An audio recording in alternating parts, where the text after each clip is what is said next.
চলতে থাকো, একদিন থামতেই হবে। একদিন পৃথিবীর বাস্তবতা এটা, হয় মৃত্যু, নয় বার্ধক্য, নয় অসুস্থ, তোমারে থামায় দিবে। মৃত্যু এসে তোমারে থামাবেই, বৃদ্ধ বার্ধক্য আইসা তোমাকে থামাবেই, হয়তো কোনো বিপদ অ্যাক্সিডেন্ট তোমারে থামাই দিবে। একদিন শুনবা শরীরে এমন রোগ বাসা বাঁধছে। আজকে এক ভাই আমার লগে দেখা করছে, কইছে হুজুর আমি একটা মিনিট আপনার সাথে কথা কইতে চাই। আমি চিনতাম তাকে, মোটরসাইকেল চালাইতো, ব্যবসা করত, সারাটা ক্যান্টনমেন্ট ঘুরত, সারাদিন পরিশ্রম করত। উনি ভালো মানুষ, এমনি আমার সাথে 1 মিনিট দেখা করতে দাঁড়াইছিল। আমি ভুলে গেছি, আবার গাড়ি ঘুরাইয়া ওনার সামনে গেছি। বললাম কি সে ভাই? কয় চেহারাটার দিকে তাকাইয়া বলল যে হুজুর আমি মনে হয় আর বেশি দিন বাঁচবো না, আমার এমন মারাত্মক রোগ হয়েছে যে আর বেশি। উনি একটা কাগজ দিছে, আমার ছেলে মেয়েগুলোর নাম আপনার কাছে দিলাম, আপনি একটু দোয়া করেন। বলছে আমার মেয়েটা একটু বড় হয়েছে, আপনি যদি পারেন হুজুর, একটা কোনোদিন আমি যদি নাও থাকি, না বাঁচি, আমার মেয়েটার জন্য একটা ভালো ছেলে দেখেন। আমি তাকাইয়ে রইলাম। এই জন্য দোস্ত থামাই দিবে তোমারে। প্রতিদিন কেউ না কেউ থেমে যাচ্ছে। অনেক আনন্দ, অনেক হাসি, অনেক ফুর্তি, অনেক সুস্থতা থেমে যাচ্ছে। তুমিও থেমে যাইবা।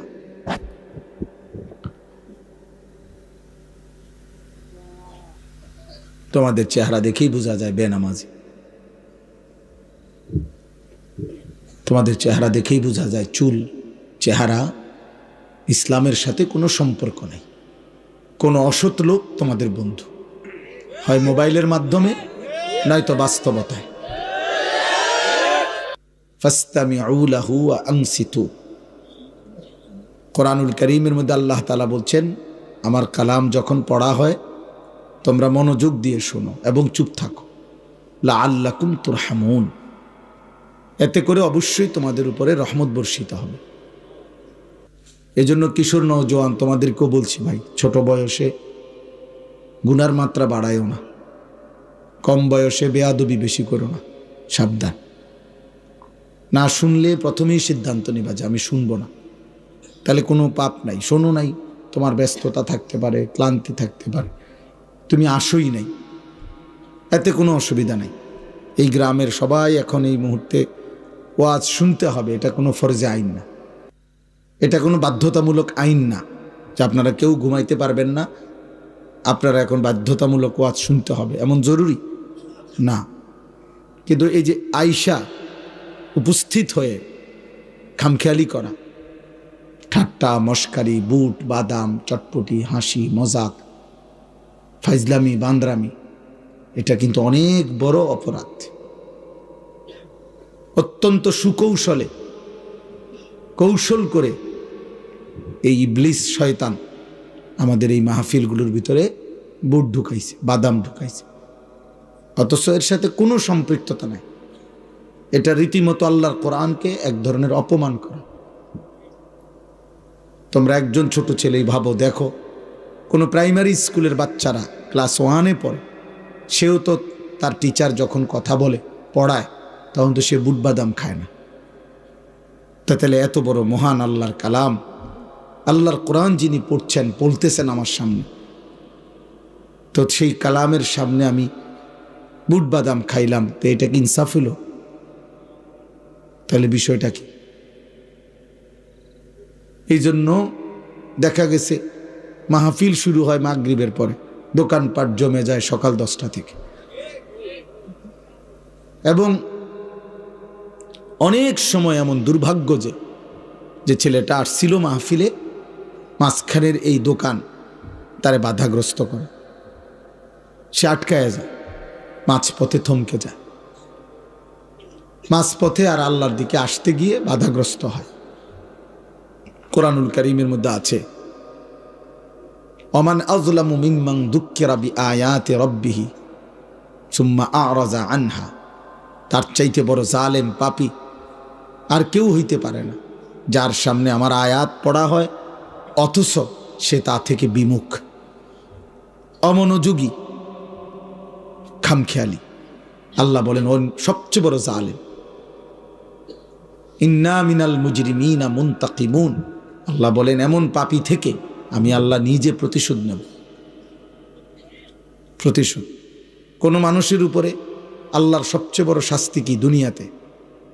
তাকে ইবাদতের তৌফিক না দেওয়া, তাকে আল্লাহর পথে আসবার সুযোগ না দেওয়া।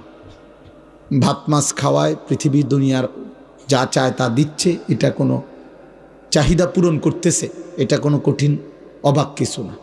আল্লাহ তাআলা জন্তু জানোয়ারের চাহিদা আমাদের চাইতেও বেশি পূরণ করতেছে। একটি বাঘ জন্মের পর থেকে যতদিন খায় ততদিন গোশতই খায়। একটি সিংহ জন্মের পর থেকে যতদিন খায় ততদিন গোশতই খায়। তাইলে দুনিয়া তো জানোয়ার বেশি ভোগ করে।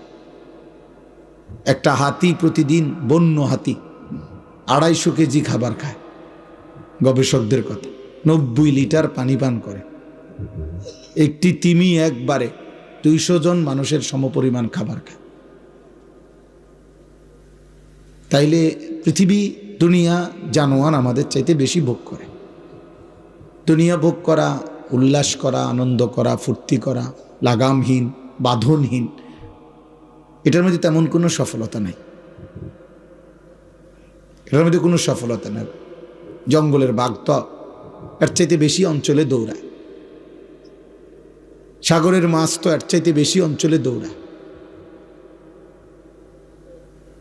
তাইলে বলেন, এজন্য ভাই ছেলেরা, বাবা এটা বুঝো, তোমাদের অনেক ছেলে, তোমরা 24 ঘন্টার মধ্যে একবারও বুঝতেছ না কি করছো। অথচ তোমরা মুসলমান। মুসলমান এত বেখেয়াল হয় না। বাস্তবতা এটা বুঝতে শেখো। আমি খুব লম্বা করব না। মুসলমান এত খামখেয়ালি হয় না। মুসলমানের একটা আলাদা মর্যাদা আছে। আল্লাহ যাকে ইসলামের মতো দৌলত দিয়েছেন, ইমানের মতো সম্পদ দিয়েছেন, কালেমার মতো নেয়ামত দিয়েছেন, যে আল্লাহর নাম জানে, নবীর নাম জানে, যে লা ইলাহা ইল্লাল্লাহ পড়তে পারে, মুহাম্মাদুর রাসূলুল্লাহ বলতে পারে, আসমানের নিচে জমিনের উপরে আল্লাহ তাআলা তাকে সর্বশ্রেষ্ঠ নেয়ামত দিয়েছে। কালেমার চাইতে দামি কোনো নেয়ামত নেই, ইমানের চাইতে দামি কোনো নেয়ামত নেই, পূর্ণ কোনো নেয়ামত নেই। এই পৃথিবী কাউকে যদি 100 বারও দেওয়া হয় সেটা পূর্ণ নয়, কিন্তু ঈমান যদি দেওয়া হয় সেটা পূর্ণ। কোরআন শরীফে আল্লাহ বলছে পরিপূর্ণ নিয়ামত কি? ঈমান। পরিপূর্ণ নিয়ামত কালেমা, পরিপূর্ণ নিয়ামত লা ইলাহা ইল্লাল্লাহ। এজন্য আল্লাহ যাকে ঈমান দিয়েছেন তাকে আল্লাহই দিয়েছেন, পছন্দ করেই দিয়েছেন।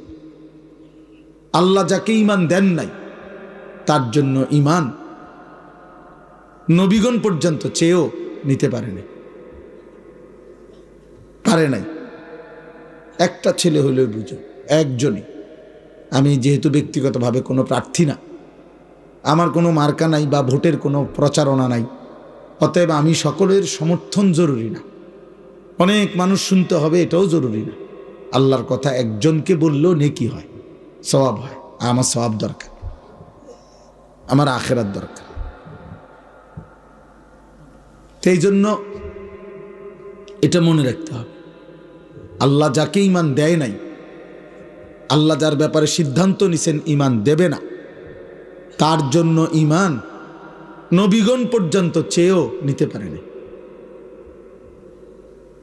আল্লাহ তাআলা এই কায়নাতের মধ্যে আল্লাহর সবচেয়ে প্রিয়জন, আপনজন, কলিজার টুকরা আমাদের নবী সাল্লাল্লাহু আলাইহি ওয়াসাল্লাম। সেই নবী, তার চাইতে বেশি প্রিয় আল্লাহর কাছে আর কেউ নেই, তার চাইতে বেশি মাহবুব আল্লাহর কাছে আর কিছু নাই, আর কেউ নাই। গোটা কায়নাতের সবচেয়ে আপন প্রিয় বন্ধু তিনি, কিন্তু সেই তিনি পর্যন্ত নবীজি সাল্লাল্লাহু আলাইহি ওয়াসাল্লাম উনার চাচা আবু তালেবের ঈমানের জন্য খুব কাকুতি মিনতি করছেন, খুব বেশি কাকুতি মিনতি করছেন। মৃত্যুর পূর্বে কাঁদছেন, অনেক বেশি অনুনয় বিনয় করছেন চাচারে কালেমা পড়াবার জন্য, আবু তালেবকে। কুল লা ইলাহা ইল্লাল্লাহ কালিমাতান আশহাদু লাকা বিহা ইনদাল্লাহ। বুখারীর riwayat। আল্লাহর নবী সাল্লাল্লাহু আলাইহি সাল্লাম চাচাকে বলছেন মৃত্যুর পূর্বে, কার চাচা একটাবার শুধু কালেমাটা পড়েন, একবার শুধু পড়ে দিলে কিয়ামতের দিন এই কালেমা নিয়ে আমি আপনার পক্ষে আল্লাহর কাছে সাক্ষ্য দেব। একটাবার বলেন, একটাবার। কিন্তু আসমানওয়ালা রব আল্লাহ তাআলা বলছে, বন্ধু আপনি আমার সবচেয়ে প্রিয়জন, আপনি আমার কলিজার টুকরা, সব ঠিক আছে, কিন্তু আমি ফায়সালা নিছি ওর ঈমান দেব না। দেব না তো দেবই না। আপনার হাতও আমি ফিরাই দিলাম, আপনার জবানও ফিরাই দিলাম। হাত্তা মাতা, আবু তালেবের মৃত্যু হইল কালেমা ছাড়া। তাহলে রাসূলুল্লাহ সাল্লাল্লাহু আলাইহি সাল্লামের চাইতে দামি আর কি? তিনি এত কাকুতি মিনতি করার পরেও আল্লাহ যাকে বলছে দেবে না, তার জন্য নবী পর্যন্ত ঈমান নিতে পারে না। হযরত ইব্রাহিম আলাইহিস সালাম উনি কি পরিমাণ কাকুতি মিনতি করছে, ওনার আব্বা মূর্তি পূজক আজর ওনার কালেমা পড়াইতে পারে নাই। আল্লাহ বলছে না, দেব না। অথচ ইব্রাহিমকেও বলছে আল্লাহ আপনিও আমার খলিল, ইব্রাহিম তুমিও আমার বন্ধু, বন্ধু ঠিক আছে, ঈমান দেব না তোমার আব্বারে। দেয় নাই তো দেয় নাই। নূহ আলাইহিস সালাম 950 বছর কালেমার দাওয়াত দিছেন, 950 বছর একটা না। আজ আমাদের ওয়াজের বয়স 21 বছর আমার, এখন আর ক্লান্তিতে শরীর চলে না, কোনোভাবেই আর জান চলে না। মানে মাঝে মাঝে মন চায় রাস্তাত শুয়ে যাই, ক্লান্তিতে আর ভাল লাগে না।